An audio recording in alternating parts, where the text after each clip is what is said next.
আসসালামু আলাইকুম রহমতুল্লাহি ওয়া বারাকাতুহু। আমার বাবা-মা বেঁচে থাকতে বলতো যে, "মানুষকে খাওয়ালে নাকি আমার আল্লাহ খুশি হয়। এতিম খাওয়ালে নাকি আমার আল্লাহ আরো বেশি খুশি হয়।" তো আমার বাবার মৃত্যুবার্ষিকীতে এবার আমার বড় বোন আ এতিম বলেছে আর আমাদের সবাইকে বলেছিল। তো ঐদিন আমরা যেয়ে তারপর হচ্ছে বিরিয়ানি রান্না করেছিলাম। তো ওই ভিডিওটাই আপনাদের সাথে শেয়ার করতেছি। তো এখানে যাবতীয় যা কিছু আছে সবকিছু আমি একসাথে রেডি করে নিয়েছি।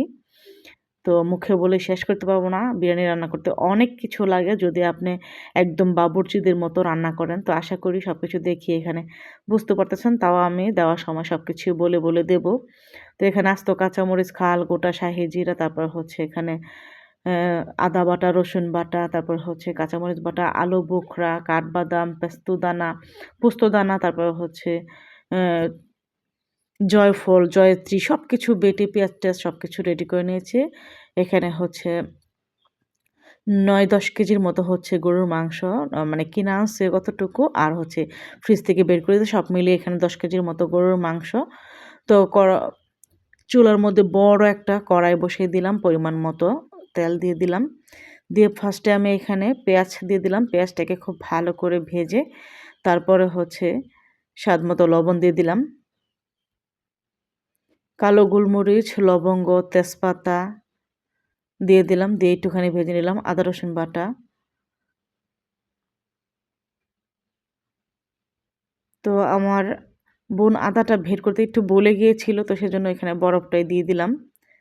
তারপর হচ্ছে এলাচ, দারচিনি সবকিছু দিয়ে খুব ভালো করে ভেজে নিচ্ছি। তারপর হচ্ছে এখানে বিরিয়ানির মসলা ২ টা দিয়ে দিলাম। ৪ টা ৪ টা ছিল। তো ৪ টা থেকে আমি ২ টা রাখছি যে ২ পাতিলে পোলাওটা রান্না করব। আর মাংসটা একসাথে রান্না করে ২ ভাগ করে দিয়ে দেব। তো আমি এখানে আরো একটু স্বাদমতো লবণ দিয়ে দিলাম। ১ম এ একটু দিয়ে দিয়েছিলাম যাতে খালি পেঁয়াজটা একটুখানি ভালো করে ভাজা হয় সেজন্য। তারপর হচ্ছে সব মসলা একসাথে খুব ভালো করে কষিয়ে ধুয়ে রাখা গরুর মাংসটা এখানে দিয়ে দিলাম। তো গরুর মাংসটা আমি একটু ছোট করে কেটেছি। আর অতটা আহামরি ছোট করে কাটিনি। তো সবকিছু একসাথে খুব ভালো করে মিশিয়ে তারপরে হচ্ছে এখানে দিয়ে দিলাম হচ্ছে কাঁচামরিচ আধা ভাঙা করে রেখেছিলাম ব্লান্ড করে। তারপরে হচ্ছে দিলাম টক দই, পোস্তদানা, তারপরে জয়ফল, জয়িত্রী বাটা আর হচ্ছে কাঠবাদাম, চিনাবাদাম, কাজু বাদাম সবকিছু একসাথে আমি বেটে নিয়েছি। তো এটা দিয়ে খুব ভালো করে মিশিয়ে নিচ্ছি। তারপরে হচ্ছে এখানে এড করে দেব জিরা গুঁড়া কিছুটা পরিমাণ। যেহেতু প্যাকেটের মসলা সবকিছু থাকে তাও আমি এক্সট্রা করে একটু মসলা দিয়ে দিচ্ছি। যাতে বিরিয়ানির স্বাদটা একটু ভালো আসে। তারপর হচ্ছে এখানে ধনিয়ার ফাঁকি দিয়ে দিলাম। তারপরে হচ্ছে দিয়ে দিলাম লাল মরিচের গুঁড়া। তো মরিচের গুঁড়োটা আমি একটু কমই দিয়েছি যেহেতু আমি কাঁচামরিচ ব্লেন্ডার করে দিয়েছি। তাও আবার বাচ্চারা আছে, বাচ্চারা খাবেই সেজন্য। তো ৫০-৬০ জনের রান্না আমি বিরিয়ানি কখনো রান্না করিনি। ভাত, পোলাও, সাদা ভাত এগুলো রান্না করেছি। তো সবাইকে জিজ্ঞেস করে দিচ্ছিলাম। মানে আমার বড় বোন, আমার ভাবি সবাই ছিল। আমরা ২-৩ জন একসাথেই রান্না করেছি।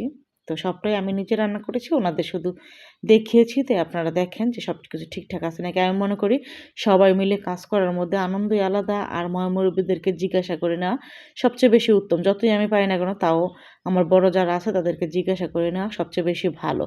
তো মাংসটা হয়ে গেছে। আমি মাংসটা উঠিয়ে নিয়েছি। তারপরে এখানে হচ্ছে পোলাওর পানিটার জন্য খাল, গোটা লবঙ্গ, তেজপাতা সবকিছু একসাথে তেলের মধ্যে ১ম এ ভেজে নিচ্ছি। তারপরে হচ্ছে কিছুটা পেঁয়াজ দিয়ে তারপর হচ্ছে পেঁয়াজটা ভেজে নিচ্ছি। আর আদা রসুন বাটাটা আমি পরে দেবো নয়তোবা পাতিলের মধ্যে রসুন বাটাটা দিলে অনেক আঠালো হয়ে যায়, পাতিলের মধ্যে লেগে যায়। তো আপনারা বড় ধরনের রান্না করলে পানিতে আদা রসুন বাটাটা দিবেন, কখনো এভাবে দিবেন না। তো পরিমাণ মতো পানি দিয়ে দেবো। তো আমি এখানে একটার মধ্যে হচ্ছে ৪.৫ ডিপা মানে ৪.৫ কেজি, আরেকটার মধ্যে সমান হচ্ছে ৪ কেজি এরকম মিলিয়ে রান্নাটা করতেছি। তো ওই অনুযায়ী পানিটা আমি এখানে দিয়েছি। তো ৪ কেজি পানির জন্য এখানে আমি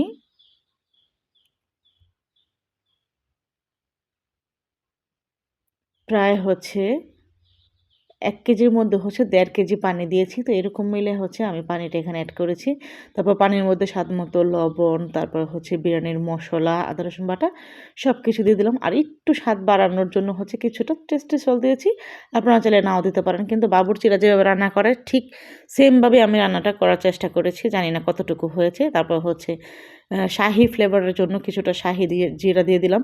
তো পানিতে বলক এসে পড়ছে, এদিকে আমি চাল আগে থেকে ধুয়ে একদম পানি ঝরিয়ে ঝরঝরা করে নিয়েছি। আর বিরিয়ানি রান্না করার জন্য আপনারা অবশ্যই পোলাও চালটাকে আগে থেকে ০.৫ ঘন্টা আগে ভিজিয়ে পানিটা ঝরিয়ে একদম ঝরঝরা করে রাখবেন। তাহলে সবচেয়ে বেশি ভালো হবে। পোলাওটা অনেক বেশি সুন্দর হবে। তো গাজর কুচি দিয়ে দিলাম। তো এদিকে আমি মাংসটা আলাদা করে নিচ্ছি। তো পানিটা যখন কিছুটা গরম হয়ে গেছে তখন হচ্ছে আমি এখানে মাংসটা দিয়ে খুব ভালো করে মিশিয়ে নিচ্ছি। তারপর হচ্ছে ঢাকনা দিয়ে ঢেকে দিলাম। তো আলহামদুলিল্লাহ বলক আইসা পড়ছে বিরিয়ানির মধ্যে। তো নেড়ে-চেড়ে দিচ্ছিলাম। তো অবশ্যই বড় রান্না করতে গেলে একটু নেড়ে-চেড়ে দিতে হবে বারবার, নতুবা তলানিতে লেগে যাবে। আর এত মানুষের রান্না যদি তলানিতে লেগে যায় তাহলে তো একটা পোড়া গন্ধ করলে কিন্তু খেতে ভালো লাগে না একদমই। তো ১ম পাতিলের যে বিরিয়ানিটা ওইটা পলিথিন দিয়ে কাগজ দিয়ে ঢেকে তারপর হচ্ছে আমি রেখে দিয়েছিলাম। আর ওইদিকে ওইটা বসিয়ে দিচ্ছি। তো ওইদিকের পানিটা গরম হতে এদিকে আমি কেওড়া জল আর হচ্ছে ঘিটা দিয়ে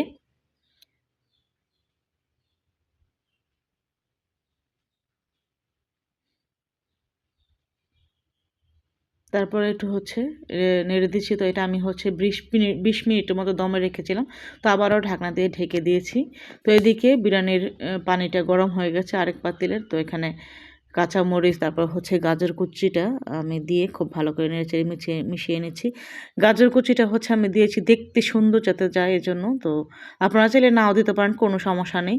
তো খুব ভালো করে সবকিছু একসাথে মিশিয়ে আবারও ঢাকনা দিয়ে ঢেকে দিলাম। তো বলক এসে পড়ছে আলহামদুলিল্লাহ। এ পর্যায়ে আমি আরও ভালো করে মিশিয়ে দিচ্ছি। তো এত বড় পাতিলের মধ্যে আসলে আমার নাড়তে একটু অসুবিধা হয়ে যাচ্ছিল। কারণ বাবুর্চিতে কিন্তু বড় একটা ছেনি থাকে, ওইটা দিয়ে খুব সুন্দর করে নাড়াচাড়া করে। তো একটা পলিথিন দিয়ে ঢেকে আমি আবারও ২০ মিনিটের জন্য দমে দিয়ে তারপরে হচ্ছে উঠিয়ে নিয়েছি। তারপরে এখানে পরিমাণ মতো ঘি আর হচ্ছে কেওড়া জলটা দিয়ে দিলাম।